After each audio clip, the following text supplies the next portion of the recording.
Hey, Mike here. I just wanted to let you know that you can listen to Dark Poutine early and ad-free on Amazon Music, included with Prime. You're about to listen to a historical episode of Dark Poutine.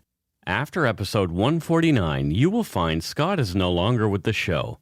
In an effort to maintain continuity and offer listeners as many episodes as possible, we are leaving the episodes in which he co-hosted intact. Thank you.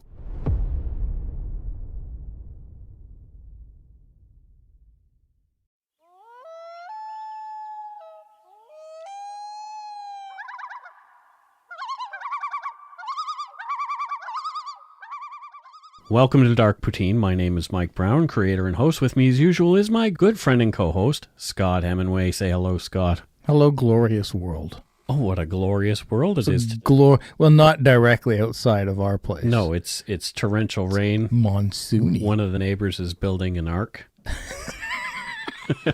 It's terrible. It's really crazy out there right now, but I'm sure the rest of the world, everybody is living beautiful. I'm not a strong swimmer, so we're in trouble. Yeah, well, I got you. I got your back. The views, information, and opinions expressed during the Dark Poutine podcast are solely those of the producer and do not necessarily represent those of Curious Cast, its affiliate Global News, nor their parent company, Chorus Entertainment. Dark Poutine is not for the faint of heart or squeamish. Listener discretion is strongly advised. We're not experts on the topics we present, nor are we journalists. We're two ordinary Canadians chatting about crime and the dark side of history. Let's get to it. Put on your toque, grab yourself a double-double and a Nanaimo bar. It's time to scarf down some Dark Poutine. Snorf, snorf. Snorf, snorf.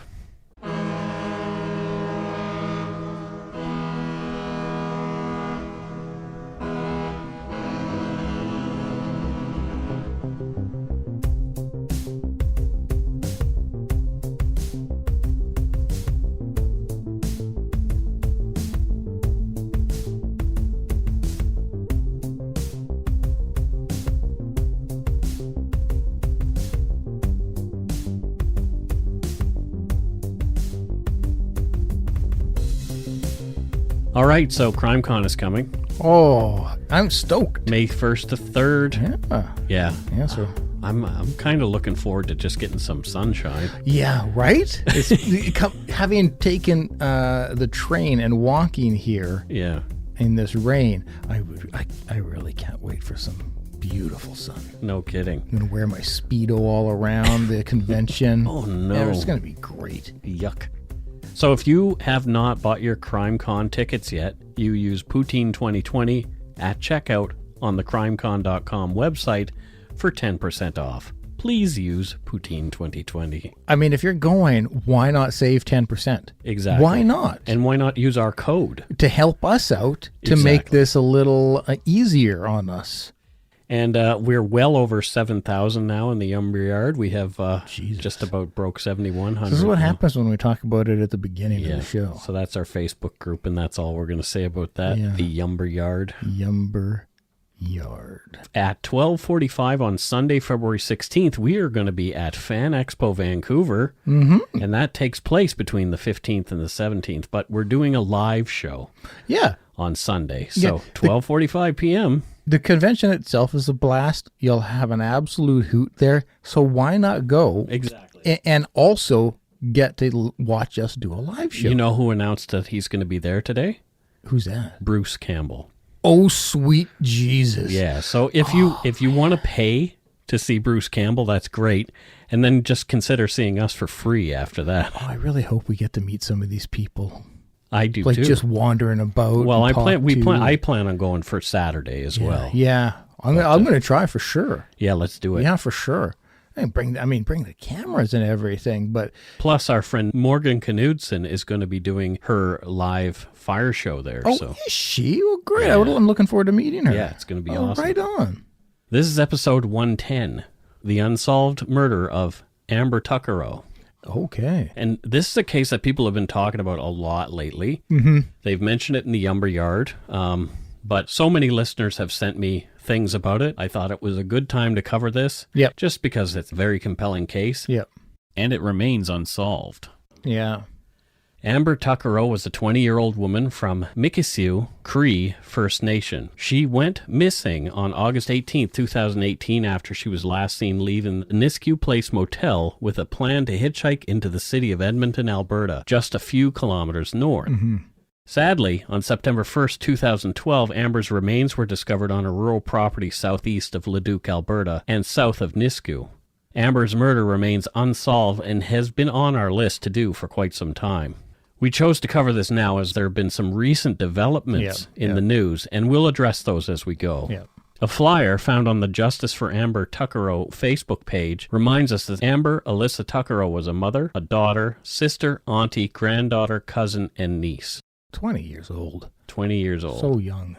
This is the first of our episodes that we've tagged with MMIW, which stands for Missing and Murdered Indigenous Women and Girls. Mm-hmm. MMIW also includes those who are 2SLGBTQQIA.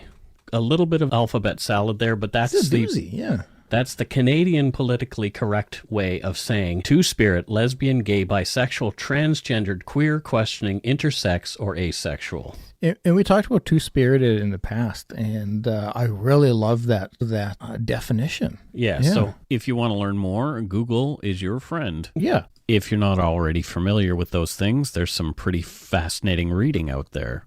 According to a Government of Canada website about the recent national inquiry into missing and murdered Indigenous women and girls, quote, Indigenous women and girls in Canada are disproportionately affected by all forms of violence. Although Indigenous women make up 4% of Canada's female population, 16% of all women murdered in Canada between 1980 and 2012 were Indigenous. Shit. That's massive. Yeah. And it's still taking place today. These are just the stats they have on the site. Mm-hmm. Moving forward, we'll tag all of these cases that we do that are relevant with MMIW, we did this one. Yeah. And tragically, as of this writing, Indigenous women and girls continue to disappear across the country, and some of those turn up dead, victims of murder. We'll provide links to our sources in the show notes, as usual, but in addition, for each of these cases, we'll also offer links to more information and resources about missing and murdered Indigenous women and girls in Canada. Mm-hmm. Some of what we learned of Amber Tuccaro's life and family background comes from transcripts of her brother Paul's heart-wrenching testimony before the National Inquiry to Missing and Murdered Indigenous Women and Girls. Mm. During their truth-gathering process in Part 1, of the public hearings held at Edmonton Inn Courtyard Ballroom in Edmonton, Alberta, on Tuesday, November 7th, 2017, and that's when he testified. Okay. Paul's testimony provided us with deeper insights that we may not have been able to obtain otherwise. So thank you to Paul for his courage and his testimony. Oh, I'm very curious about his testimony. We'll hear some of it, and I will also post the entire document of his testimony. Oh, awesome. From that day on darkpoutine.com. Yeah, I'm sure a lot of listeners will get a lot by reading that. For sure. Amber Tuccaro was born on January 3rd, 1990, in Alberta, Canada. She was just 3 days old when she was adopted. Her parents, who could no longer have children of their own, drove all day to go and pick up newborn Amber and bring her back to her new home. Amber's new mom and dad and her 4 older brothers always wanted to have a little girl to love. So, when the opportunity arose, they leapt at it. Oh, that's sounding lovely. Paul said that the family was proud of the fact that Amber learned to walk when she was only 8 months old. Well, that's pretty great. Being the baby and the only girl, Amber's big brothers always did their best to protect and take care of her as they grew up together. Oh. Big brothers do that. Yeah, and big sisters. I teased my little sister, but Mikey. I did take care of her, too. Mikey, yeah. In the early years of Amber's life, prior to her parents' divorce, the family of 7 lived in Fort Chipewyan, or Fort Chip, as locals refer to it. Fort Chip. Fort Chip was settled in 1788 by Peter Pond of the Northwest Company. We've got Fort Chip and Peter Pond. Exactly. This is going great. And it is one of the oldest European settlements in Alberta. 1788 is a long time ago. Jeez, yeah. The hamlet of 850 people in northeastern Alberta sits on the southwestern edge of Lake Athabasca and its population is predominantly made up of Cree, Chipewyan First Nations, and Métis people. Mm-hmm. The largest city nearby is Fort McMurray. Which is not a large city. No, and that's a hike to the south. Yeah. That living where we live, we'd consider that a very small town. Yeah. Not a big city. From Fort McMurray Tourism, quote, in summer, Fort Chip may be accessed by air or boat from Fort McMurray. Mm-hmm. Only a 40-minute flight from Fort McMurray. Your Fort Chip getaway is the ideal spot to leave your worries behind and experience the remote beauty, history, and culture. Winter roads link the community of Fort Chip to Fort McMurray in the south and Fort Smith in the Northwest Territories. The 280-kilometer trip from Fort McMurray takes only a few hours, and driving the winter roads is a unique experience. That's code for it's crazy. It probably The driving is crazy. It's like ice road truckers. Yeah. Be sure to call the Winter Road hotline at 1-866-743-6111 for up-to-date road conditions, end quote. Yeah, so you add that after. It's a unique experience.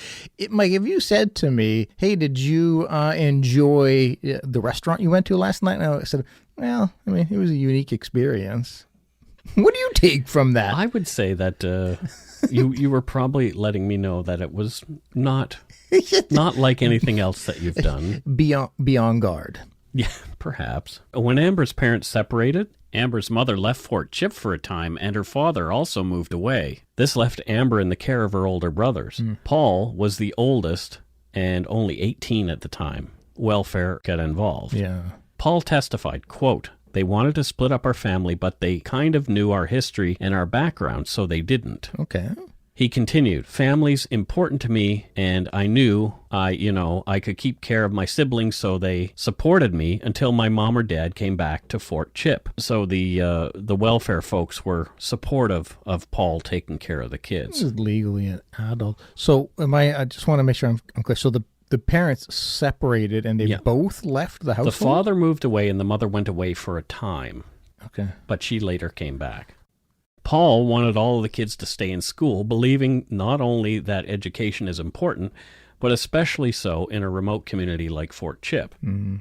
Paul said that when it comes to education, quote, if you don't do nothing, you'll end up doing nothing when you become of age. Which totally... that's spot on. Typical of many kids, myself included, in her teens, Amber resisted staying in school, sometimes making excuses not to go. Did you ever do that, Scott? I'm 46, and sometimes I still do that. Yeah, there you go. Despite her protests, Paul encouraged Amber to keep going to school.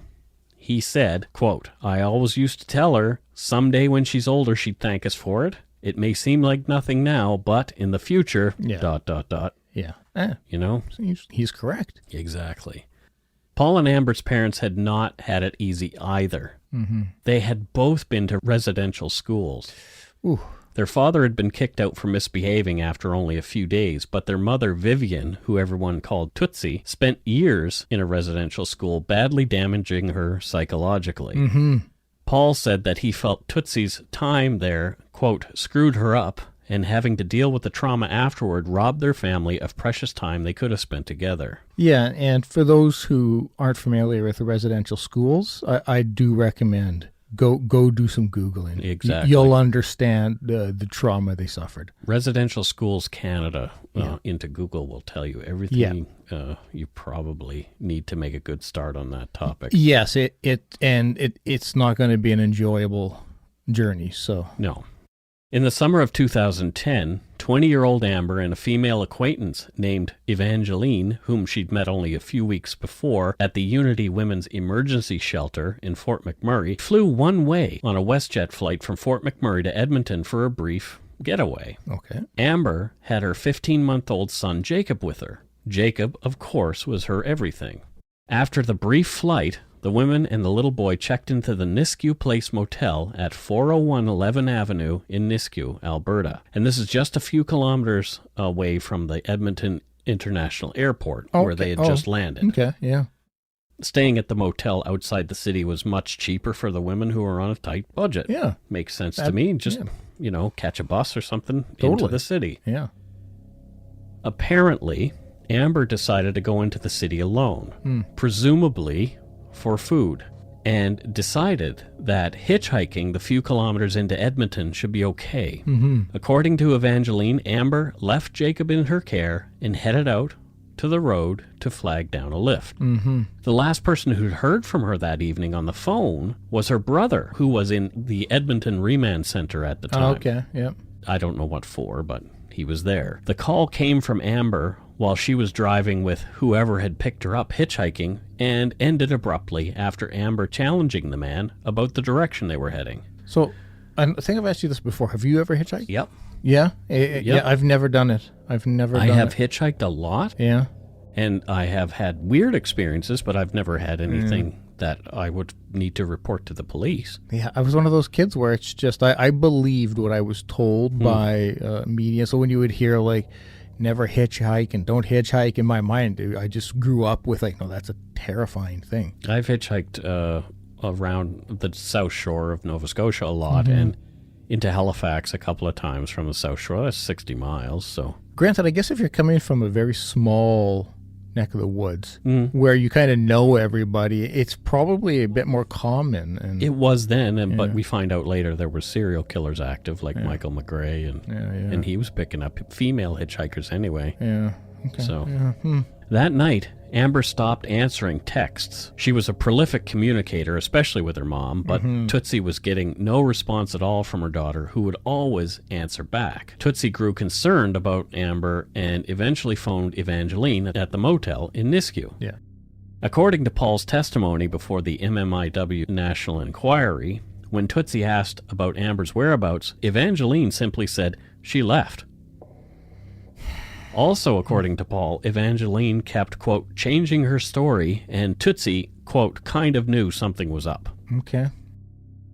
Paul told the inquiry that his family still feels like they haven't gotten the whole story. Yeah. He said, quote, so even now, we're still trying to get the information for what happened that day because it didn't make sense. Yeah. Who knows? I can totally empathize with their suspicion in getting all of the information. Especially when their sister, daughter, auntie, mother goes missing. Yeah. You know? Yep. Tootsie was beside herself with worry. She believed that there was no way Amber would leave little Jacob with a stranger for that long without checking in. Yeah. Tootsie wanted to report Amber missing and called the RCMP.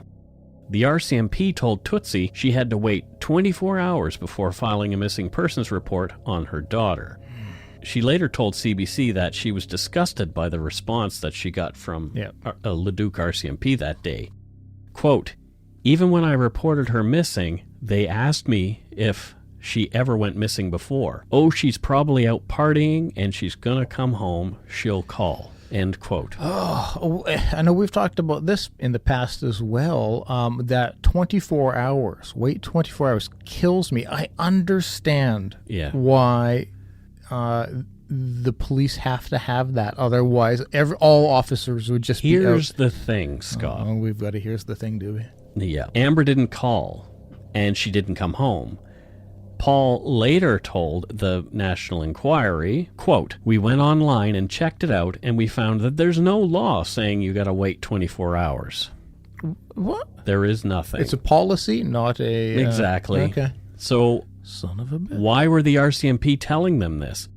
Paul also said that the first 24 hours are, quote, critical in a missing persons case, which concern the family even more. Absolutely. Again, though, I get the here's the procedure. I get the policy. Otherwise, all officers would be out looking for people. I would be out looking for somebody if someone says, my daughter has just gone on a vacation with a friend, left her 15-month-old with this woman who's really a stranger. Yep. She's not really a friend. They call her an acquaintance numerous times on the Facebook group. So, of course. Yep. You know, if you're a police officer, you hear those things. Well, that's the thing. Like, is I understand why the policy is there, but you have to look at each one uniquely and look at the facts, look at the circumstances in this, because this is clearly something that if I were hearing it, I'd go, oh yeah, that's fucky. Like, there's something going on. Something's fucky.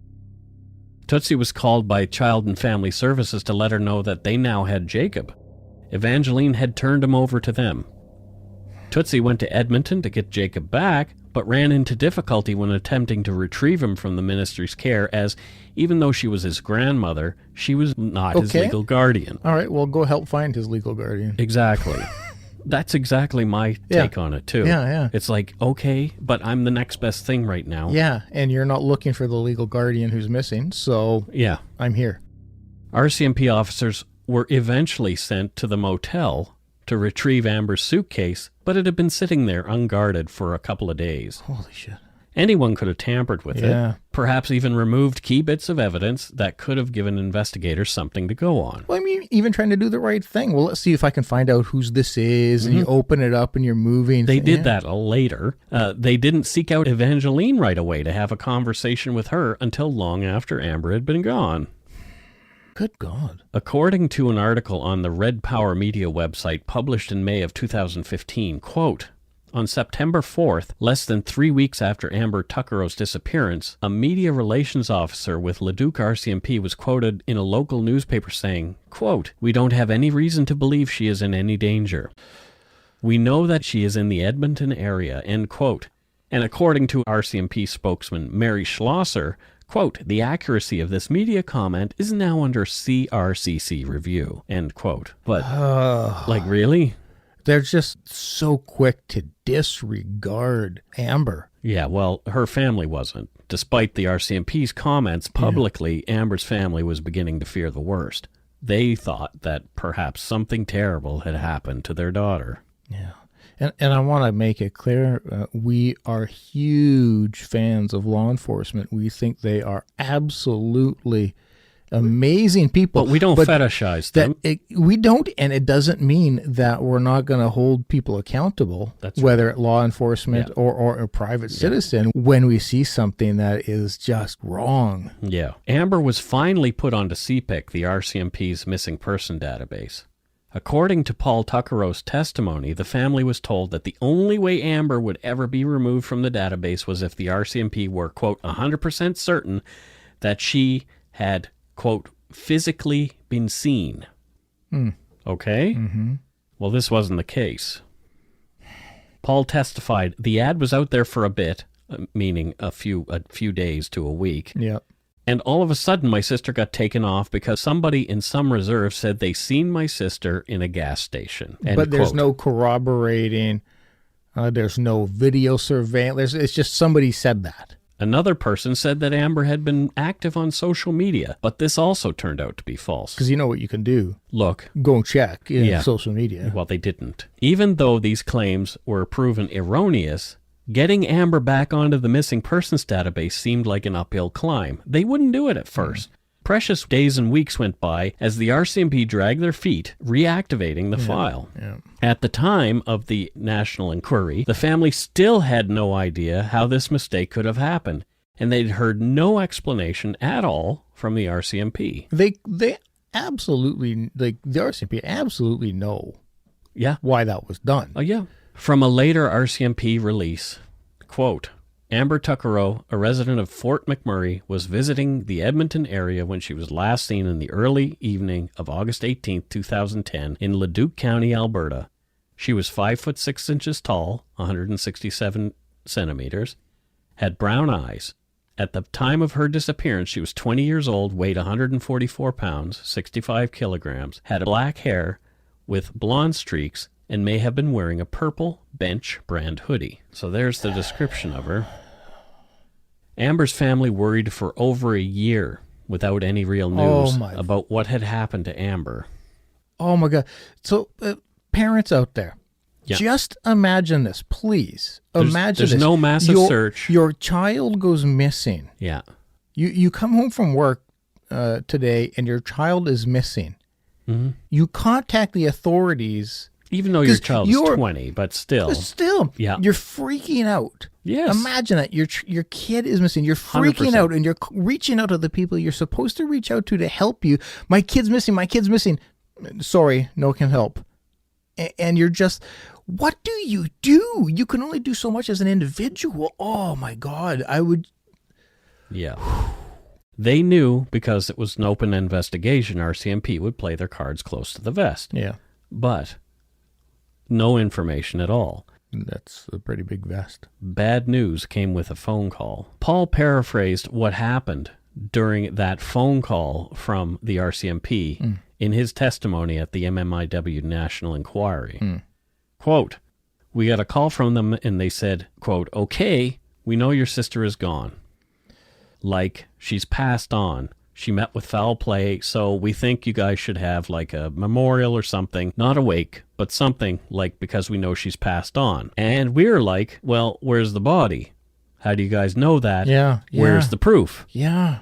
But they said, we know she's gone, but keep posting on Facebook like she's still missing. End quote. Wow. How are you supposed to interpret that? As a brother, as a mother, as a father, how are you supposed to interpret Just that? so cavalier, like, and the family pressed for information, but the RCMP wasn't forthcoming with it. And for sure... Well, then at least just say that. At least say, look, there are specific reasons we can't give you any more Oh, than I'm this. sure they said that. I hope so. But still, that's way too little information. So the family obviously didn't want to hold any kind of memorial for Amber if there was still a chance that she might still be alive. If you're not going to say we have a body or we know this because we found, I'm going to be going. I'm going to hold out hope until I'm sure. Absolutely. Yeah. Another blow to hopes of Amber's safe return came over a month later. Okay. Amber's family had been told that if something big came up, they would be called into the Fort McMurray RCMP detachment. The cops had been sitting on something for a year at least, according to Paul's testimony. It was a recording of Amber's last phone call, the one that she'd made while riding with the person who may or may not have killed her. Yep. We'll take a break right here. Yeah. If you're looking for a smoking gun, I can absolutely guarantee you, you will not find it. In October 2001, a series of letters filled with a deadly powder called anthrax were dropped into the U.S. mail system. What started as an unprecedented case turned into an unsettling mystery. Who sent these deadly letters? And why? From Campside Media and Sony Music Entertainment, I'm Josh Dean, and this is Cover Up Season 4, The Anthrax Threat. Available now.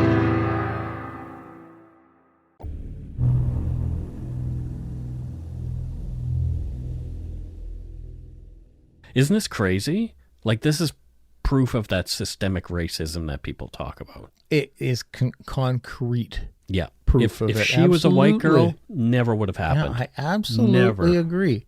And it's not that racism where you have people sitting around, how about those indigenous people? It's not overt in that sense. It's just in that sense. It's inherent. Yeah. It's built in. Into the system, into the ideas of the officers. You don't have to speak it. It's there. Yeah.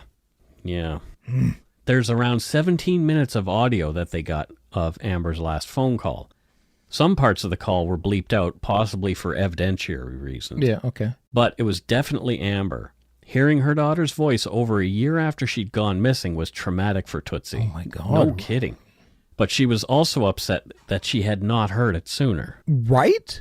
Yeah. What is the intent of holding it from the family? Like, I can't grasp that. Perhaps they were looking at, was it someone they knew or was related, or I don't know. Okay, well, why not honestly, at least say we have an audio recording that is like... Yeah, we can speculate all we like, but there's no good reason if you really think about it. No, I agree. As mentioned above, the bulk of the call is Amber talking to one of her brothers who was in the Edmonton Remand Center at the time. Yeah.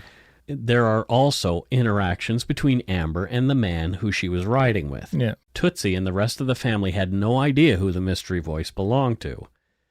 The investigative team looking after the file by this point, quote, referred to as Project CARE, the sole purpose of this unit was to investigate the death of several vulnerable missing persons in the Edmonton area. Mm-hmm. Later, this unit was expanded and became the Alberta Missing Persons Unit. Okay. On August 28, 2012, just 10 days after the 2-year anniversary of Amber's disappearance, Project CARE investigators decided to release 1 minute and 15 seconds of the call to the public, with the hope that someone could identify this man's voice. Yeah. And we've seen this technique used effectively and successfully a number of times before. Abbotsford Killer. That's what I was just going to mention. Terry Driver, Yeah. the subject of our second and third episodes, was recognized by his family when police released audio of his taunting calls to them. We're going to listen to a portion of the call that was released to the public. An extra word of warning, there's language that's not safe for work here. Yeah. However, we want to play it in its entirety as it may help solve this unresolved case. Yes. So here it is. Where are we by? We're just heading south of Beaumont, or north of Beaumont. We're heading north of Beaumont. Yo, where are we going? Just No, this is a... Are you fucking kidding me? You better not be taking me anywhere I don't want to go. I want to go into the city. Jeez. Yo, we're not going into the city, are we? we're going. No, we're not. Yes. Then where the fuck are these roads going to? 50th Street. 50th Street. Are you sure? Absolutely. Yo, where are we going? 50th Street. 50th Street? 50th Street. East, right? East. Over down. Travel. Down. Oh, that's hard to hear. I It don't is. mean like audio-wise. I mean, that's just knowing that that person's missing. Mm. And you can hear a lot of frustration in her voice. She knows something's wrong. Yeah, yeah. Yeah. Yeah. You know? 100% you can hear that in her. And I find it really amazing how she's trying to get, I don't know if she was cognizant that it was being recorded, the call, but she knew she was talking with her brother. And so getting this guy to, okay, east, is it east on this? She's trying to get information from him. Yeah. Yeah. Just in case something happens. Like that's very, very aware. If you didn't quite make out what she was saying. Yeah, yeah. I am going to post a transcript of the call on darkpoutine.com so you can Oh, that's good. Yeah. read it and listen. yeah. Her first words are, "Where are we by?" Yeah. You know, and the unknown male just says, "We're just heading south of Beaumont or north of Beaumont." Yeah. So he kind of gave himself away in a way, but anyway, we'll talk about that later. Yep. If you recognize that man's voice or have any information related to Amber's disappearance, please call the Leduc RCMP detachment at 780-980-7267 or Crime Stoppers at 1-800-222-TIPS or 8477. Even if you're not 100%, you know what that voice is. Just any. If you think it's somebody, if you've got a little tingle, yeah. if you feel odd while listening to that, like you might recognize it, just call. Yeah, it's a good idea to do. Yeah, I mean, Yeah. yeah, please do. It would become even more clear how important this interaction truly was on September 1st, 2012. Not even a week after the haunting cell phone call was released, a skull was found in a wooded area near a field just east of Leduc, Alberta, near Range Road 241 and Highway 623 by some horseback riders. Oh, boy. Investigators scoured the area for days afterward, and other remains were found there too. So Oh, boy. they found more bones. Okay. I did a bit of Google Foo and looked at Street View of that area, and it's very flat, except there are just stands of trees along some of the fields Okay. by dirt roads. Yeah. So I believe that's where they found her. Okay. According to an RCMP release at the time, dental records verified the bones belonged to Amber Alyssa Tuccaro. She had been murdered. From a Global News article posted on September 4th, 2012, quote, "This is very sad news for the Tuccaro family, and our thoughts are with them," said Staff Sergeant Gerard McNeil of CARE. "This discovery brings us closer to finding out what happened to Amber," end quote. But does it? But does it? I'm going to say no. It was a mere 18-minute drive from where Amber was last seen to where she was eventually found. This matches almost exactly the timing of Amber's 17-minute call. 17-minute phone call. Did the voice on the call actually belong to Amber's killer? And all signs are pointing to most likely.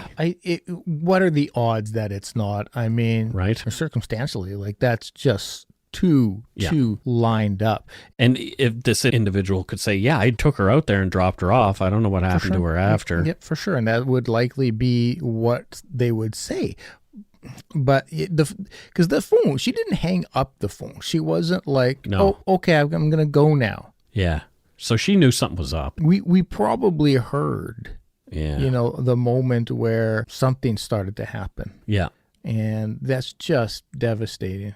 Yeah. And I'm sure that the Tuccaro family, every time they hear it, it's painful for them. I think if I were a parent, I would listen to it once, to kind of let me see if I can recognize the voice, to kind of get the facts.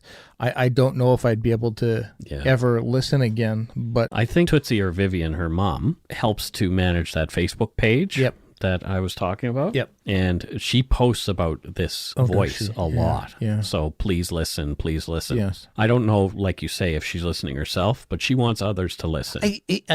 So that's why I'm comfortable playing it. Yeah, because she really wants other people to listen. Well, and it's easy for me to say what I would do, not being in that situation. Maybe you would want to hear it over and over.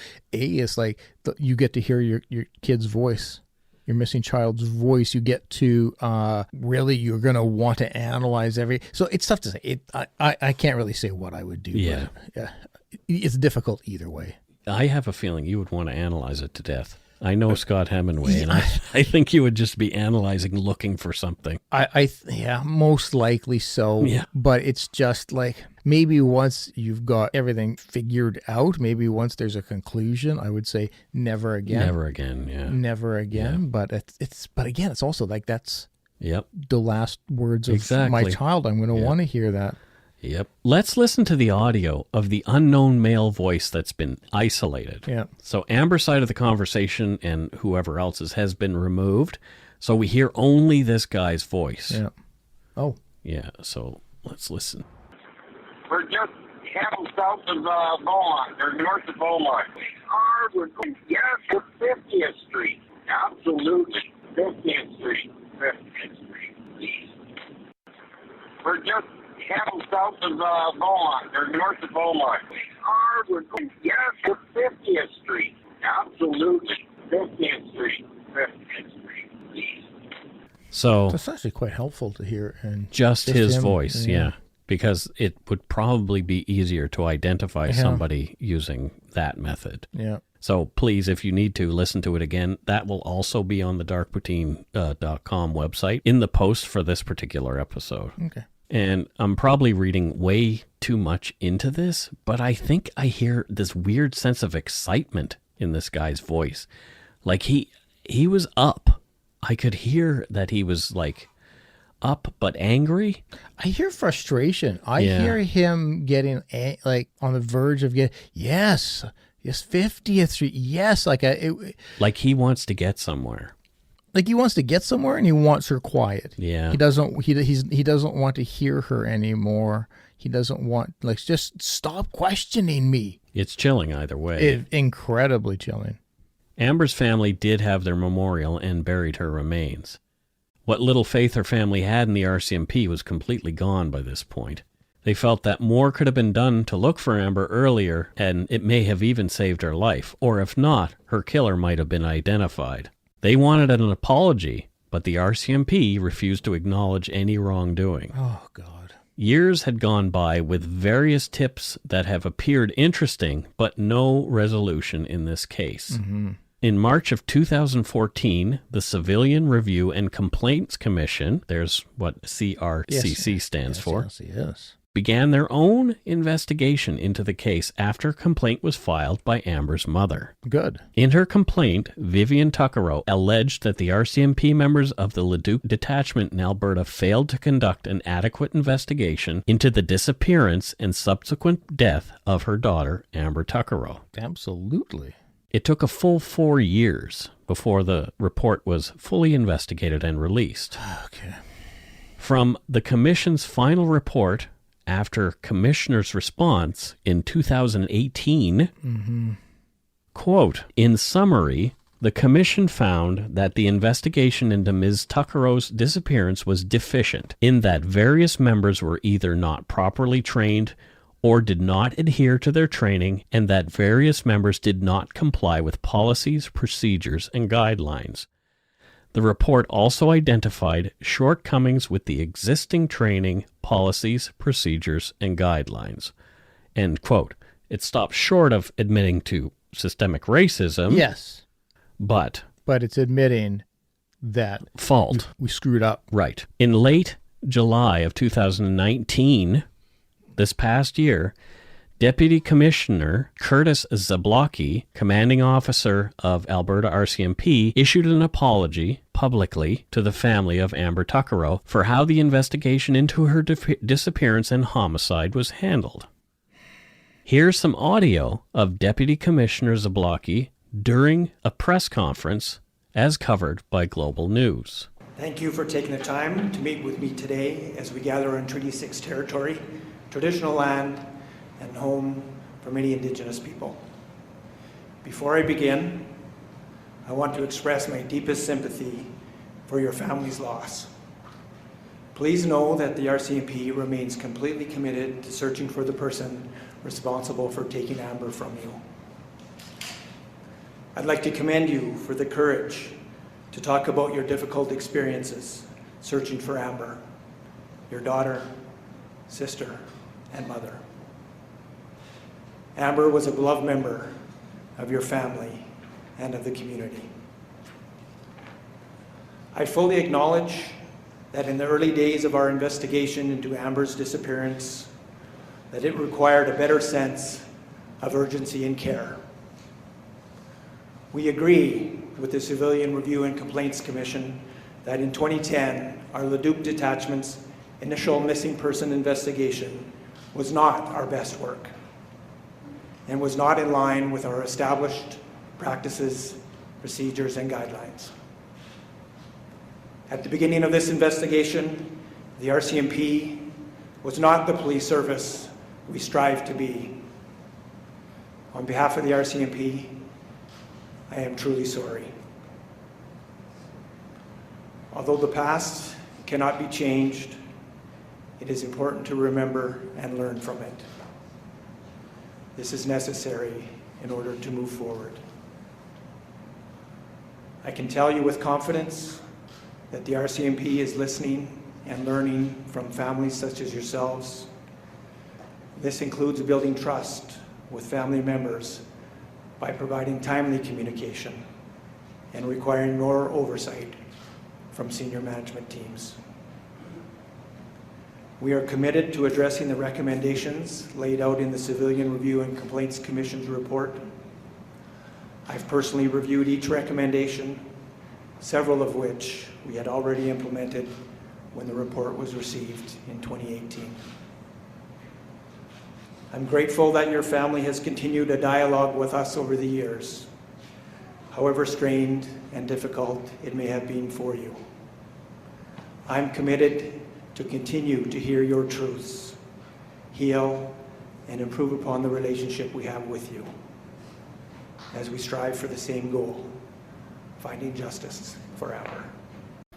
Okay. So much to there's process a lot there yeah. Because does he seem genuine and contrite? Absolutely, in my opinion. Yeah. He absolutely does. Do I think he firmly believes in what he's saying and that they will improve from it? Absolutely. Again, as a parent, my mind would just be, yeah, that's great, but my kid is dead. Well, here you go. Zablocki went on to say that some of the members involved at the Leduc detachment no longer work for the RCMP, but it's not clear whether they were fired or left on their own. Regardless of the apology, Amber's family was not willing to accept it. Yeah, okay, yeah. From Fletcher Kent's report for Global News, here's some more audio from that day, and this gets interesting. Vivian Tuccaro listened to the apology. Later, as she sat next to the deputy commissioner, she said she doesn't accept it. The apology doesn't mean anything to me because they did it because they were told to. Soon after, this happened. Sir, you're late for your next appointment. I'm sorry, we're going to have to cut it off. RCMP left the news conference. No, I'm just shaking my head at he's leaving. I mean, they're the ones apologizing. but yet they can get up and walk away. What does that say? Many in the crowd feel little has actually changed with how Canada and the RCMP sees missing and murdered Indigenous people. I'm angry. I'm angry that it's gone on so long and so many excuses and so much hatred. I don't know if it's going to help heal anybody or anything, but it doesn't do much for me. Karen Ducharme's brother disappeared 3 years ago. She says Mounties treated her brother's case just like Tuccaro's. He's not white, and if he was white, he'd be searched for. This day highlighted a lot of pain from many families, pain clearly not eased by an apology. Fletcher Kent, Global News. Oh, boy. Yeah. Yep. I can't say that I disagree at all. Especially the RCMP. Well, we got other stuff to do. Here, you know what you do? You clear your afternoon and you spend it with those people. Yeah. Clear your bloody afternoon and spend it with the people who you are, quote unquote, apologizing to. I can get from a public relations perspective why you don't have that public, like in front of the cameras, because there's going to be a lot of anger thrown your way. But you know what? You own that. Yep. The RCMP, I'm not going to say the speaker himself necessarily, but the RCMP need to be lambasted. Yeah. And if you're the spokesman there, you take it. Yeah. You take it and you say, I'm sorry. Yeah. That was ridiculous. You get your ass handed to you. Yeah. Just watching them walk away just burned me. Yeah, I get it from a PR perspective. And I'm nobody in this case. Yeah. I can't imagine how Paul and Tootsie felt and the rest of their family who were there. Just like, what? Yeah. Where the hell are these people going? Yeah. Again, public relations, I get it. But if the whole intent of this was public relations to make right. And so part of that, if the family needs to give you what for, you take it. Yeah. Tootsie also stated, quote, "Today I don't know how I feel. I really don't. Mm-hmm. I'm angry. I'm hurt. I'm just messed up. But like Amber always told me, you got this, Mama, and I do." End quote. Oh, my God. My heart. Also from Global News coverage from the press conference, here's some audio of Paul Tuccaro speaking to the crowd, offering words of empathy and encouragement for families of others who are missing and or murdered. Oh. Well, I think for me, I just want to say to every family that's out there, that has a lost loved one, that don't think you're alone. And because the girls that are missing, we don't know if they're alive or if they're not. But if they're crying or praying, just want them to know that, everybody's thinking about them and to not give up. And because the families aren't giving up. But now moving forward, we as families, we need to come together that have experienced it and put our resources together, and then we're going to do anything and everything we can to help them. Because like Mom said earlier, there's a lot of families that don't know what to do or who to go to. Like we're even willing to go with them to the RCMP because we know what we were able through our support services to. We know when you go to the RCMP, we know what the process is and stuff like that. And now we know, and now going forward, that's what we want to do to help everybody. And I hope, we're not going to give up. We're going to, because people, they just think just because we're Indians, they think we're disposable. We're not. You tell the families, the ones that have the ones missing, that's their life. Just imagine a kid right now wanting their parent. Yeah. I really, really like this Paul chap. Yeah, right off the bat when Yeah. he steps up to take care at 18 Yeah. of his family, Yeah. his brothers and then sisters. after all this goes on, he's the rock. Like Yeah. what an amazing person Paul is. I really, really like him. Yeah, I kind of want to shake his hand. Yeah. Oh. And he was correct in saying that there are others. The CARE Task Force, now called Division K, has admitted over the years that there may be a serial killer operating in and around Edmonton and is targeting Indigenous women and sex workers.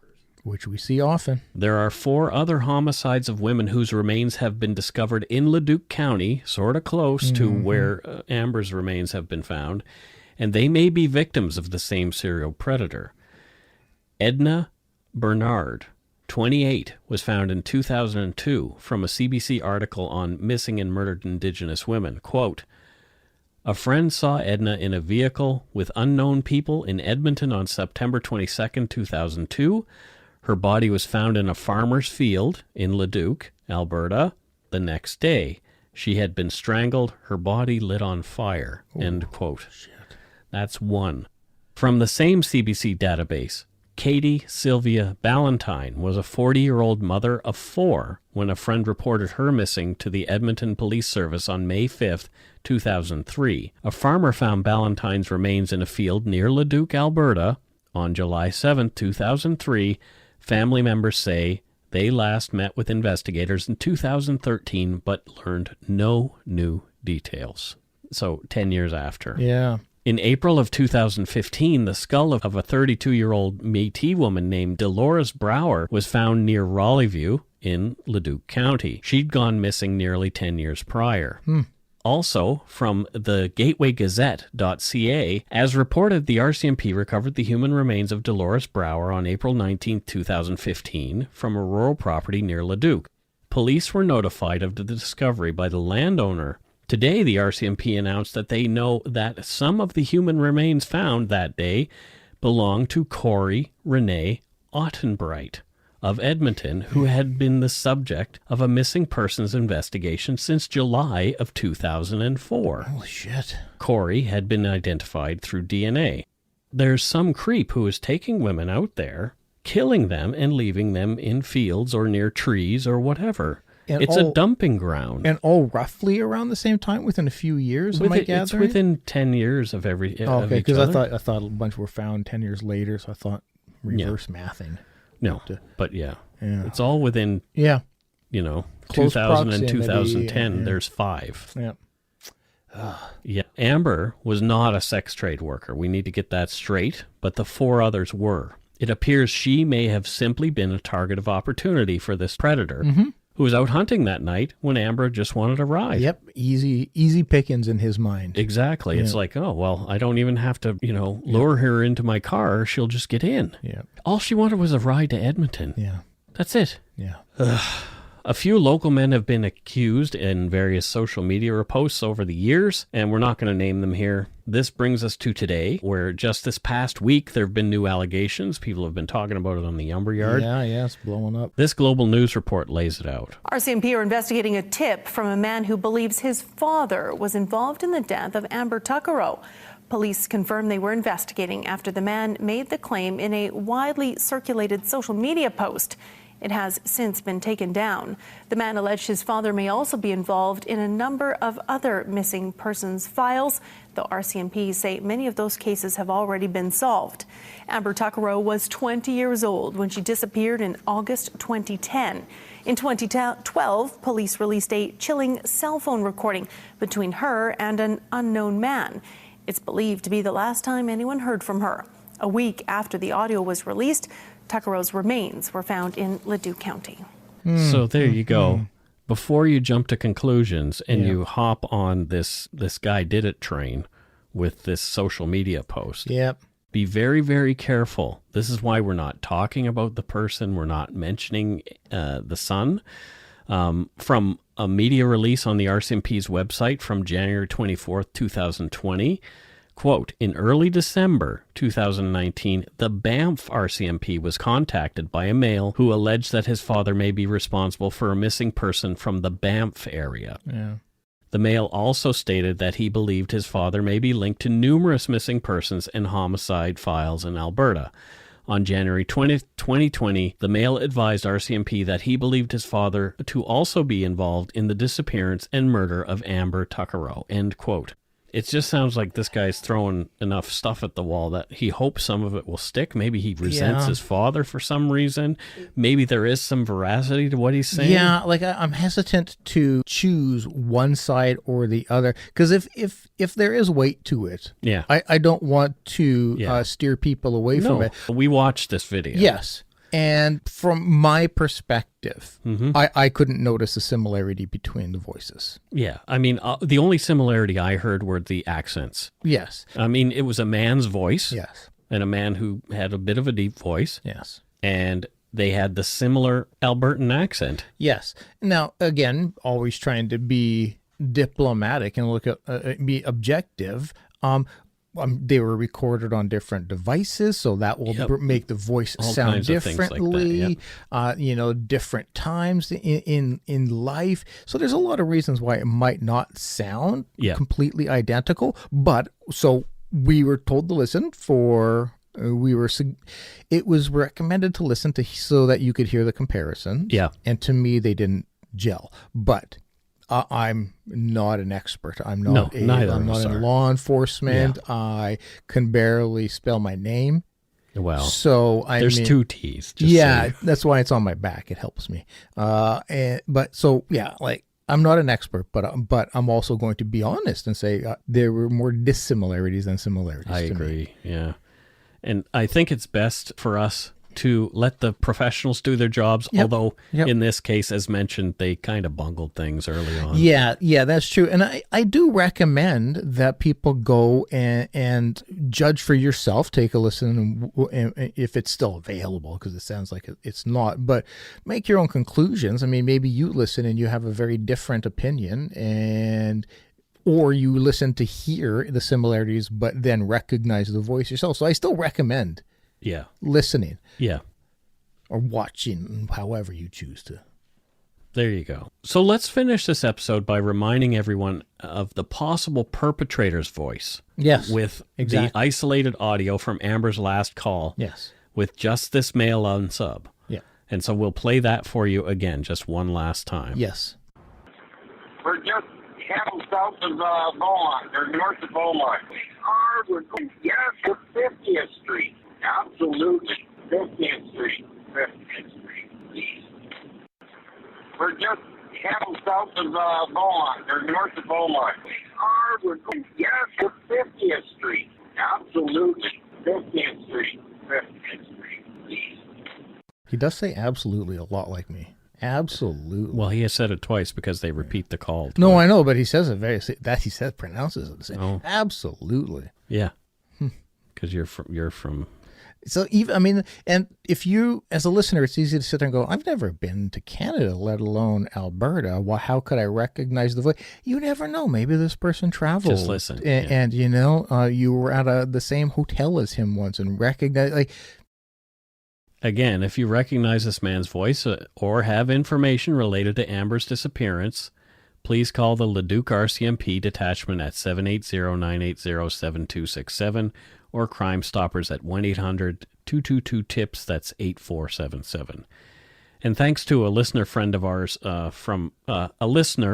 friend of the show and former employee of mine at the telecom that Scott and I worked at, Vanessa Darwin. She pointed out the new developments in this case to me before anyone else did. So we're giving her a bit of cred for that. Yeah. Your note prompted this week's case. Thanks, Vanessa. Thank you, Vanessa.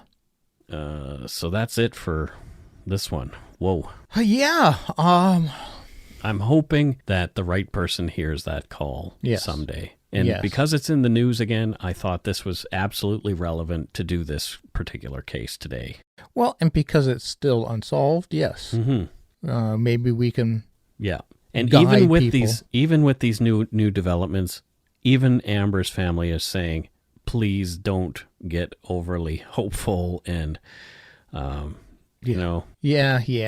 It's part. I for a large part, I would like for it to be correct, just so that we can finally get a resolution. I was considering reaching out to them for this case, but I noticed on their Facebook page, they said they want privacy at this time because it's in the news again. Mm-hmm. They can absolutely have that. And as a fellow human and a parent, my heart is with you guys. There's nothing I can really say that will fully articulate the sorrow, but my heart is with you guys. Thank you so much for being who you are. There you go. Well, let's lighten things up a bit.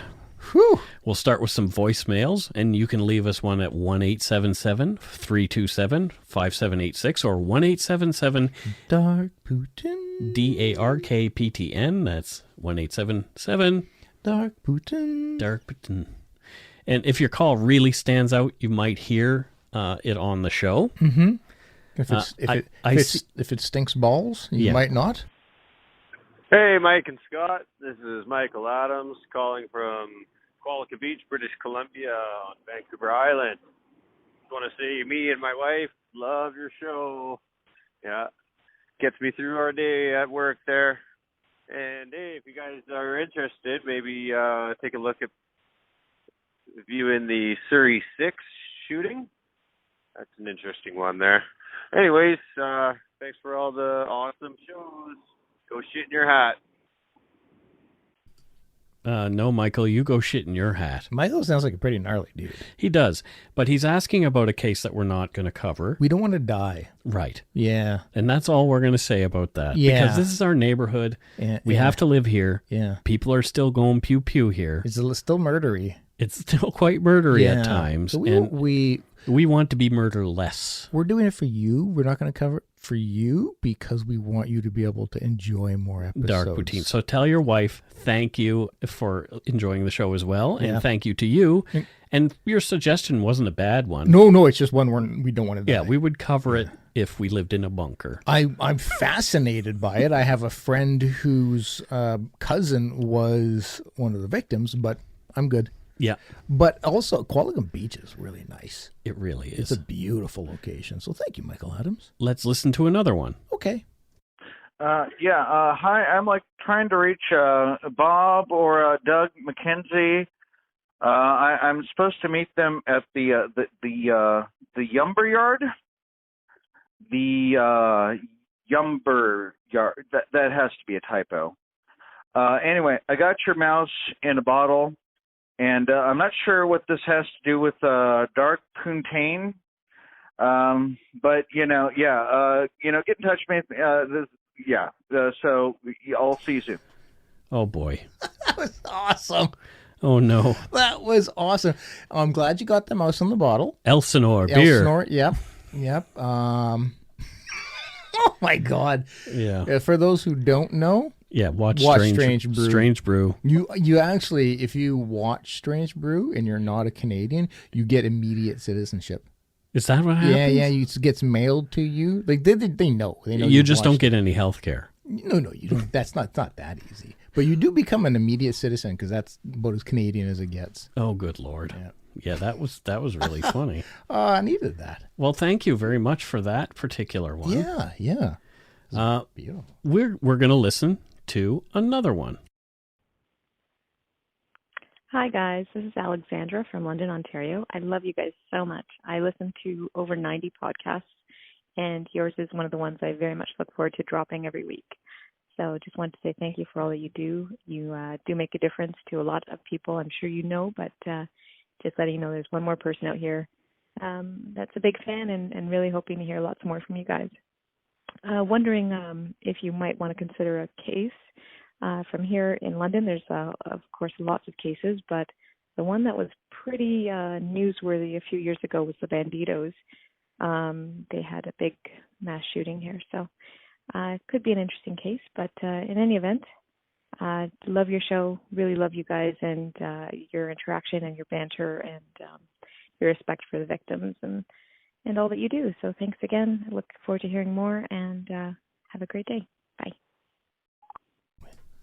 Compliments will get you everywhere. It will. Yeah. We really appreciate that. But again, something else we won't cover because biker gangs. No. So, I mean, if any of you know of like Canadian gang related things from, I don't know, like the 70s and they don't exist anymore. Yeah. If the gang is not a gang. Well, I know one gang that doesn't exist anymore. It was, never mind. I don't want to get into it because they became another gang that is very well known. Yeah. So the gang can't have merged into a newer gang. No. So, because again, we don't want to die. We don't want to die. We'll talk about the Bloods and Crips. They're not here. No, exactly. No, we won't either. But you know. They might be. They might be. They might be next door. Okay. So, great suggestions. These are things that fascinate me too. But I don't want to die. Yeah. Thanks again for leaving us a voicemail. And like we said, if you leave us one that's compelling, and funny. Usually funny is good. Funny's great and complimentary. Yeah. 1-877-327-5786 or 1-877-DARK-PTN. That's 1-877-DARK-PTN. 1-877-DARK-PTN. Exactly. Let's get on to, it's time for shout-outs to our new patrons and our donut money donors. Yeah. Thank you so much to all of you. Hopefully I can read this tiny screen that I have here in front of me. I don't think I can. You can ambigify it. First up, we have Andrea McElveen. Andrea! Elveen. Is she Elvin? McElvin, maybe? This is a great question. I don't know where she's from, Scott. Yeah. Well, that's how the northern elves pronounce it, Elveen. McElveen. Yeah, so the northern elves. There you go. Yeah. But where's she from? Oh, she's from Apple Bottom Lake. No. Yeah. In Papua New Guinea. Okay. And what does she do in Papua New Guinea? Well, she combs beaches. She combs beaches. Which would be a beachcomber. Exactly. Like Nicodonidus or Relic. Exactly. Well, they're very good. That's a nice job. But she actually uses a comb. She actually uses a comb. Oh, that's sad. And you would think if your mind takes you to a giant comb. No, a small comb. Oh. But it's because they really, really want their beaches well manicured. Fair enough. So I get it. Next up, we have somebody else who we don't know very well. It's Jamie Perot. Jamie Perot. Yeah. Yeah. You know where Jamie is from? Yep. Oh. Washington State. Okay. Yep. It's the great second niece of Ross H. Perot. Oh. Yeah, remember him? Yeah, I don't think it's... it is actually sort of spelled the same. You're welcome. Wow. Yeah. How come your pledge isn't $1 billion? Well, again, great second niece, twice removed. Oh, so she's not a billionaire. Yeah, yeah. What does she do? Like a lot of people have to die for her to inherit that. Oh. What does she do? Yeah. She works for the Democratic Party. Oh, there you go. Yeah. Well, good for her. Yeah, she's You'd think she'd be an independent. What do they call her? She's a whip. Do you even know what that is? Well, I mean, I watch House of Cards. Allison W. from Mindemoya, Ontario. Oh, what's that Thank name you again? so much. Allison. Yeah. From Mindemoyan. Yeah. Thank you, Allison. Thank you muchly. Charla Chilton. Yeah. She came in at our old PM level. Whoa. We're not taking new PMs, but super dope. Though. We'll have to convert her if that happens. Yeah. She'll have to cancel and re-up. Yeah. But yes, so thank you so much, Carla Chilton. Thank you. Where's she from? She's from not Papua New Guinea. Oh, Dunkirk. Oh. Yep. Fantastic. Yep. Yeah. Is she like a hotel owner in Dunkirk, or works in the... You're just saying that. Works on the beach, giving out beach towels, or... Why does that everything have to be beach related? Because it's right on the seaside. It's quite nice there. We already had one beachcomber. Okay, what does she do?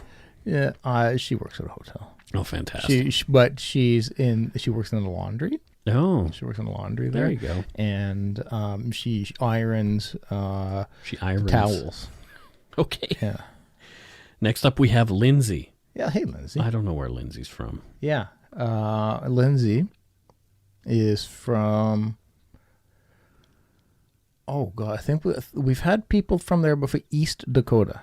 Oh, right. Yeah. Yeah. The place that doesn't really exist. Yeah. It'll go move to East Dakota and then tell me it doesn't exist, Okay. Mike. Yeah. Yeah. She's from East Dakota. And what she does is she makes flyers for West Dakota. Makes flyers? Yeah. Tourism flyers for West Dakota. Oh, another place that doesn't exist. Yeah. No, they exist. Okay. Again. Well, then what the hell is she making flyers for if it doesn't exist, Mike? Jesus. Caitlin Moore Skibbick. Yeah. I don't know where she's from. It looks like somewhere in Canada, though. Holy crap. There's a lot of... Yeah. Okay. Caitlin. Yeah, Caitlin is from... wait a minute. Why is... Stop just making things up. No, what? You know I don't do that. No. You know I don't do that. She's from Prince George. Prince George, Alberta? Yes. Not Prince George, British Columbia. They moved it recently. Oh, they moved it? Yeah, they moved it back to Alberta. What was the reasoning behind that move? Oil. Oh, it was an oil move. It was an oil decision. There you go. Oil-based decision. Oil decisions are just beyond me. So Me too. So I can't really jump in. Right. And what she does is she's a tree peeler. She peels trees. Peels trees. Yes. So the bark she peels from the tree? Yeah. Oh, there you go. Yeah. It's a process used to help provide trees with better bark, or as they say in the industry, skin. And so it kind of helps replenish. Looking for a new co-host here at Dark Routine. I'm just speaking. He's not well. I'm just speaking facts. And speaking of Alberta, from Sherwood Park, Alberta, just place. outside of Edmonton, sure. Tammy Bork. Thank you, Tammy. Yeah. Yeah. And I don't know if you pronounce it Bork or Burke, but I know I have a friend who pronounces it Burke. Yeah. And then another friend who pronounces the exact same last name, Bork. Wow. Yeah. I go with Bork. Okay. Because of Ray. Fair enough. Ray Bork. You know? Ray Bork, yeah. Next up, we have Patty Hurtle. Yep. And I can say with confidence, even though we don't know for sure, Patty Hurtle is from Nova Scotia. Yeah. Because my grandmother's mother, my great-grandmother, used to live with a Mr. Hurtle. Okay. In Nova Scotia. Sure, and there can only be a few. There can only be a few. Yeah. Yeah. And I think what Patty Hurtle does in Nova Scotia is she is a lobster freer. Oh! She goes around, she's sort of a crusader, goes around freeing lobsters from the pots. So she will. So, like, if you're even, what if it's? She swims around. Okay. She's a scuba diver, yeah, well trained. Yeah. Down into the water. Aren't the pots in homes though? No, the pot. That's what they call a trap. Oh, okay. So she will take them out of the traps, and so the guys bring them up empty, and they just think, oh, it was a bad day. Nope, Patty's freed them. Wow. Isn't that nice? This is super awesome of Patty. Yeah, even though I do like to eat lobster, I understand that. Yeah. No. Is that how you got the one on your arm? Was she freed it originally? She freed it right to my arm. That was the first one she ever freed? So no, that was Casey Wladachuk from Casey Designs Tattoos who did my tattoo. Oh, okay. Yeah. Wow. But thank you, Patty Hurtle, for you're doing the lobster's work, as they say. There you go. You know? Somebody who is not related to me, but has a similar last name, Betty Ruth Brown, sent us some donut money. Sounds like a delicious chocolate bar. Well, she said, more donut money from Jacksonville, Florida. I just adore you guys. Appreciate the time and effort you put into your wonderful podcast. Keep up the good work. Betty Ruth Brown. Betty Ruth Brown. Thank you. Yeah, that means a lot to us. I love that name. When we hear that kind of stuff. Yeah, it is a good name.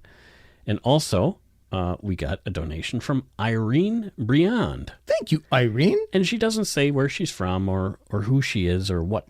She likes her privacy. Yeah, she's sent us some cash, so fine. we're good with that. Yeah. You can be private. Thank you, Irene.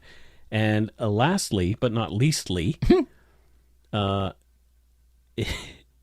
it says Edwards, and she says. Her name is Rachel Edwards, according to what we see. Yeah. And she says, I know it says Edwards, but my last name is Eichelberger from Wisner, Nebraska. Wow. She even spelled Eichelberger out in a way that I would understand it. Yeah, and also Wisner. Yeah. Thank you so much. If everybody did that, my job would be so much easier. I found you guys by way of My Favorite Murder, and you have quickly become a favorite podcast. Oh. I love that I can listen to you with my son around. Well, not always. He always gets excited about the loons at the beginning of each episode. Oh. I've been binging while I've been on maternity leave, and I love the care you take with each case. Your love and appreciation of listeners of the Yumber Yard is endearing, and I can't wait to continue to learn about my neighbors to the north. Sent by Rachel burger. Okay, but this just, from Wisner. This just poses the question, Mike. Why does it say Rachel Edwards? The Well, plot thickens. There could be a number of plot reasons. Thickens. Rachel Edwards could be her maiden name, and she just hasn't bothered to change it with her maiden name. Her maiden name. Her maiden name. Or as Ricky from Trailer Park Boys says, her mating name. And I don't mean to be offensive there, Rachel. Just watch the Trailer Park Boys and you'll understand the Ricky-isms. Anyhow, thanks so much to our patrons past and present for your pledges. We really appreciate your support of the show. We really do. Donut Money, you guys are amazing. If you want to help support the show, you can do so at patreon.com, or for one-time support, you can, patreon.com/darkpoutine. Or for one-time support, you can send us donut money via PayPal at our email address, darkpoutinepodcast@gmail.com. If you don't already, it would mean a lot to us. If you subscribe to the show, you can easily find us on iTunes Podcasts, Stitcher, TuneIn, Spotify, or wherever you get your on-demand audio. And now you can easily rate us on Podchaser.com. I saw that. Yeah. It's like IMDb for podcasts. That's pretty cool. We happen to be the #1 rated podcast there right now because of all the ratings that people have been giving us. Get out of town. No, wow. we totally are. That is so great. It is. Give us a follow or like on Twitter, Facebook, Instagram. Just search for Dark Poutine. Most importantly, thank you for listening. And tell your friends about us. Word of mouth is a powerful thing. You know what my favorite review was that I read? What's that? Decent. Decent. I like the one that concise. Where the guy said he hated me and liked you. Me. Yeah, I know. It would be an interesting show if it was just you. No, you mean it would be an interesting non-show? Yeah. What kind of research went into this? Well, there was a napping. I'm just curious. Playing with the dog. How is this person making this assessment? I must have angered that person for some reason. Yeah. Why can't I anger that person? Well, you can start kicking people out of the Umber Yard. I'm barely Facebook anymore. Yeah, me too. I'm getting a little worn out with the social media thing. Yeah, man. Yeah. So until next week, don't forget to be a good egg and not a bad apple. Bye-bye, everybody. Bye-bye.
I said to my parents, don't trust her. They wouldn't listen. Every family has a secret. Joy Delaney, mother of 4, has gone missing. From the author of Big Little Lies comes a chilling new mystery to W. You were an emotional chaos sinkhole, Amy, and I'm sick of it! Starring Annette Bening. Nobody can break your heart like your own children. And Sam Neill. She will come back. Here we go. Strap in. Apples Never Fall. All new Thursdays, only on W. Stream on Stack TV.